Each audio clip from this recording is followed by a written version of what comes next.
this House, though for few minutes, discussed the exorbitant prices and exploitation faced by our expatriates. Sir, our brothers and sisters, sir, our parents and children, sir, our husbands and wives, friends and relatives who work hard to make ends meet are being unfairly treated and burdened. The response I received after presenting that question yesterday were innumerable, sir, reflecting both the depth of concern and the extent of exploitation they are experiencing. Sir, I got so many messages, I got so many calls, I got so many responses. Sir, they all know that we have discussed this before, but they were so keen that an issue being discussed of theirs in this House and this Assembly. We often call them our backbone. We all are aware that this House has debated this issue numerous times in the past too. However, what stood out this time was our minister's response too. It was not merely technical or routine, but conveyed a genuine intention to take meaningful action for the community we rightfully call our backbone. Sir, I would like to thank the Minister for that response on behalf of the Indian diaspora across the globe for not being ignorant towards their hardship and their pleas. Sir, I'll just try to bring just one example before this House. Sir, the rates to fly from Cochin to Dubai, tomorrow's 27th of July. Sir, in flight Air India 933, the rate is 19,062 rupees. I'm talking about tomorrow. Economy. 19,062 rupees. Sir, the sites show only 4 seats are vacant. It means it's almost full. They shows 19,000 is the rate. Sir, same airline, same duration, same port of departure, same port of arrival. And on August 31st, the same AI 933 shows a rate of 77,573, sir. Sir, please note, only 9 seats are left. So is this just about demand and supply? Tomorrow only 4 seats are left and they are flying it for 19,000. And on August 31st, they have got 9 seats left and they are charging 77,000, sir. Sir, how can they come home?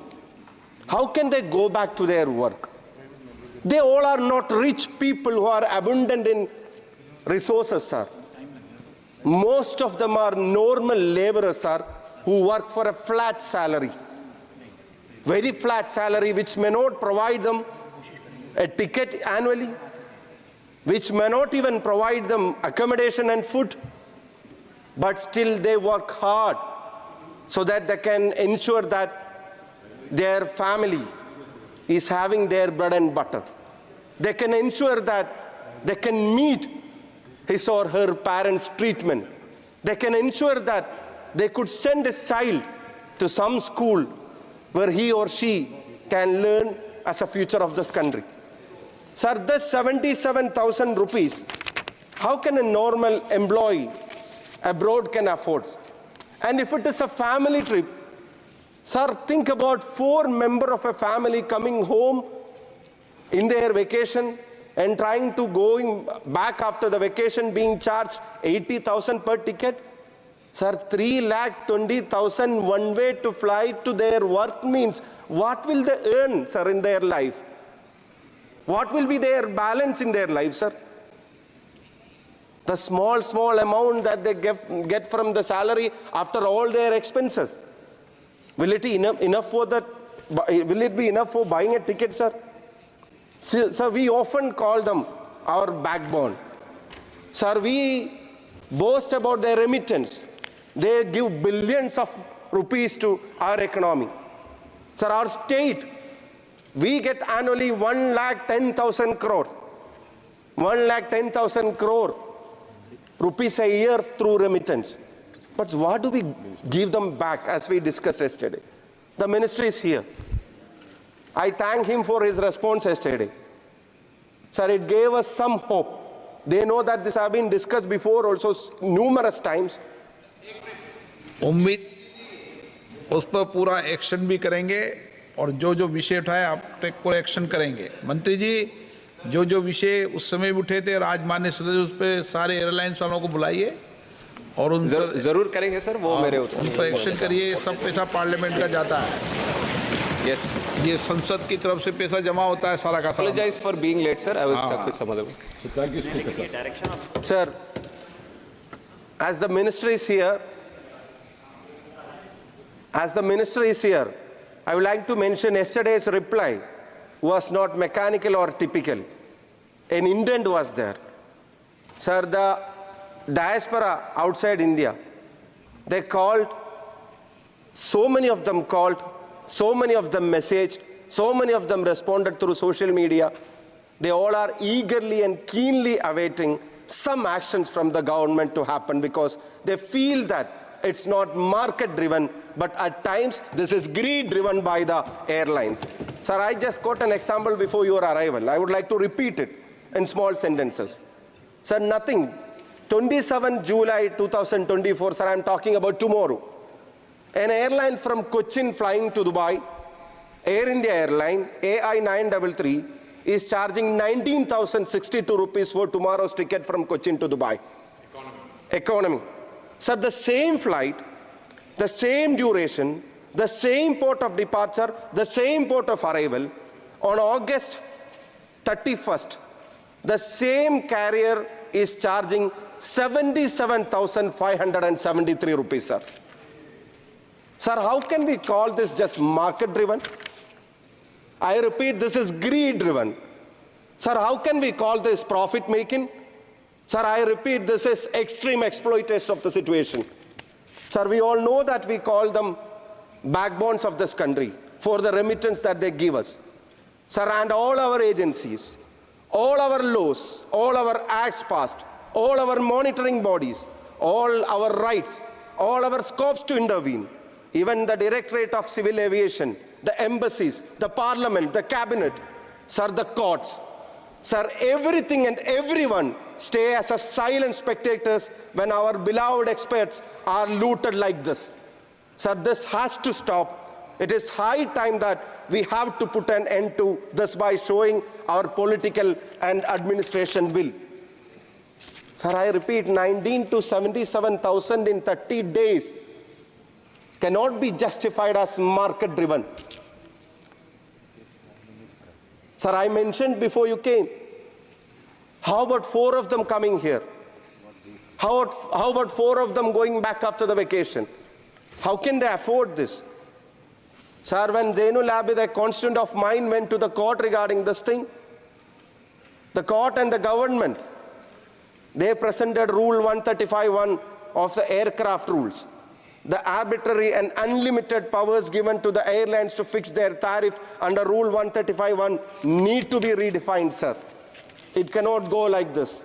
We cannot allow them to loot our people like this. We cannot allow them to exploit our people like this. Sir, it's very important to note one thing. According to the report of Airports Council International, India has the highest airfares compared to other countries in the Asia Pacific and the Middle East region. The highest airfares, sir. The ACI studied airfares in around 36,000 routes in the region and came to the conclusion that Indian aviation market has the highest increase with 41% of hike in the prices. Sir, against a 34 in the UAE, against a 30 in the Singapore, our industry is marking 41% of airfare prices hikes in the recent history. So this is intentional, sir. This is in a confidence that they feel that, as we all say, it is market driven, as they are forced to come back at the time of vacation because otherwise they will lose their classes, they will miss their exams, otherwise they won't even get holidays from their jobs. They know that this is the time. Sir, I heard that an Air India flight or some other carriage, they flew back almost blank. There were very few travelers in that airline, but they were not ready to reduce that price at that point of time when they say market driven, because they thought that that will be an example to set and they may have to reduce further. Even when it is coming back without passengers, they keep on charging these rates in the season. So there we have to involve, sir. Everybody talk about 135(1) and market driven. Sir, but there are policies to fight cartelization and monopoly in this field also. Sir, when all airlines together, everybody together hikes their prices. Not even a single airline left. Everybody together hikes their prices. Sir, they work like a cartel, isn't it? We have enough laws to fight cartelization. We have enough laws to protect our, as you said, as the customer is the king. We have enough laws to protect our customers being looted by this cartel, sir. I must say they are acting like a cartels. Sir, they are proceeding it like it's their monopoly. Sir, why not we step in and we check and we study and we learn and we act to contain this loot, sir, to contain this exploitation? Because every airline simultaneously increases their rates. They fix it too high. Sir, check the flights for same duration to other countries. And how do they charge in their seasons? And how are we being charged? Sir, it is great discrimination that our people are facing. Sir, there is a movie called Aadu Jeevitham, Got Life, which has hit the OTT after a successful run in the theaters. It shows the story of a Malayali guy, Najib, who had to spend years in unknown area of deserts, was forced to work as a shepherd. It is not a story, sir. It was a real life incident. Our beloved actor Prithviraj, he lived like Najib. I cannot say he acted like Najib. He lived like Najib. Correct. Sir, this is the story applicable to Najibs who are not getting yearly tickets, annual tickets from their employer, who are not getting accommodation facilities from their employer, who could not even come back to their homes in 1 year, 2 year, 3 year, 4 year. Sir, there are people who cannot come back to their homeland for decades stuck there, sir. Sir, we see people from abroad as people with all facility. They may wear a good shirt and pant and come back. But the story behind is very sad, sir. The living that they lead in the labor camps, we have seen that in person. The living that they live in the labor camps, sir, like hostels. One above one, small rooms, congested areas, no facilities. That system. Huh? 6 hours to sleep Camps. in labor camps, then they have to vacate. Sir, they also come back to see their family, no, sir. Why do they take these hardships? They want to ensure that their parents are safe. They could buy some medicine. They could teach their students, send their children to school. So they cannot come annually because this is the prices. This is the time they get leave. So they cannot come home. So what do? They wait for a year more. They wait for another 2 or 3 years more. And after 4 years when they come, what they have left, sir? All their savings will be looted by this airfare. So this issue has been continuously discussed in this house. So many members before, now, yesterday, and maybe in future also, come back with this issue. But your reply yesterday is giving us some hope. I repeat, I see some intent to ensure that something is happening in this regard. Apart from our talks, apart from our discussion, they feel that something is happening. So everybody will appreciate. No treasury branches, not opposition benches, everybody, every single Indian, every single person who is out of this country to work and to live, to earn the daily bread of their family will appreciate even a small step in this regard, sir.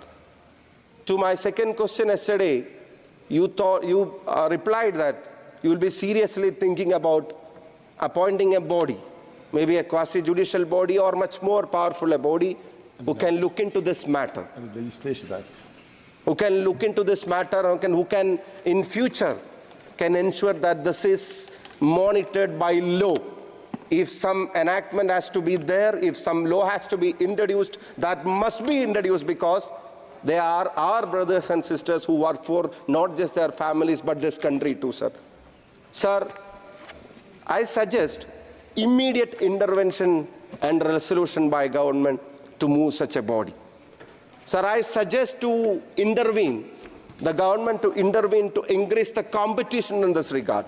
Though they work as a cartel, it is learned that so many bilateral agreements with foreign countries, especially the Middle East, is not being reviewed. More number of routes, more number of flights, more number of trips may help us to an extent to fight this monopoly in this regard. And sir, I suggest even think about subsidies and financial assistance to so poor families where they could not even come for 2, 3 or 4 years at a stretch to home to see their parents or children. Because we are getting huge amount as remittance from them. It's time that we could give something back, sir. And our enhanced consumer protection acts must be a reply for all these actions and looting by the airlines. We have to enhance our consumer protection. Though all other sectors are market-driven, there we all have something to stop from being completely looted. Sir, there is no much of other options in this. You yesterday told in the House that now India, airlines are the new railways. We all want that to flourish more. We all want more connectivity to be here. So when airlines are the new railways, it is sure that we don't allow our bus operators, we don't allow our train tickets, and we don't allow any other mode of transport like to be exorbitant like this while pricing the people. So when there is no other much of the options to come back to home and go back to work, if our people are being looted on that front, how about our Consumer Protection Act being more enhanced on that front, sir? And sir, how about collaboration with host countries? We know the number of Indians working abroad. Millions and millions of people are working abroad. We know the great respect that host countries show in their country. We have our roles. You can see Indians in every sector in all countries around us. So how about we initiating a collaboration with host nation to explain them this is what we face during the season, this is their labor force, our brothers and sisters face during this period. Sir, how about more government schemes to support them? And how about, sir, promoting more parallel ways of transport to Dubai and to other places? Sir, I have read news about even ships being used as a parallel transport mechanism. They may have to travel 3 days. But this exploitation at the time of season, if someone wants to do that, how about giving it a try? I've seen some news regarding that it has happened before. So, sir, these actions are a necessity for our citizens who live abroad. While moving this resolution, I strongly believe that this is not just an exercise of tongue, but this will initiate some kind of actions from the government. Sir, the Indian diaspora throughout the globe is keenly waiting an action for them. I remember your first response when you took over the ministry. When you took over the ministry, you were facing the media, you were answering them. Then you said this word that you want airfares to be affordable for the people of India inside and outside. Believing that is a motto, believing that is a principle, believing that is a promise and pledge, I urge the government to intervene immediately. I urge the government to form that body which can look into this, which can talk to our people abroad, which can talk to their relatives back home, which can know the social consequences, which can know the economic consequences. Sir, I mentioned I have got 2 calls just after becoming MP. In 30 days, I got 2 calls when people from abroad called me and said, sir, if you can, please go and visit my home. I asked why. Sir, my father passed away. My mother passed away. I asked, aren't you coming, sir? If I come now, I cannot go back. I cannot afford the ticket. If he cannot see his mother or father for the one last time because of their airfare prices, sir, we cannot skip from this saying, this is market driven. This is the largest democratic nation in this country. This is a strong nation. We cannot allow our citizens being looted by any airline company for that matter, sir. Sir, some capping must be there. At the peak of the season, some capping must be there, sir. At least some capping. So I hope you could initiate the action. You could float a committee as early as possible to look into this, and we can address our people abroad who are keenly waiting for your reply and your actions regarding this. Thank you for giving me this opportunity. I once again with folded hands request our minister and the government and everybody sitting here to involve in this matter and to raise the voice for our people abroad. Thank you, sir.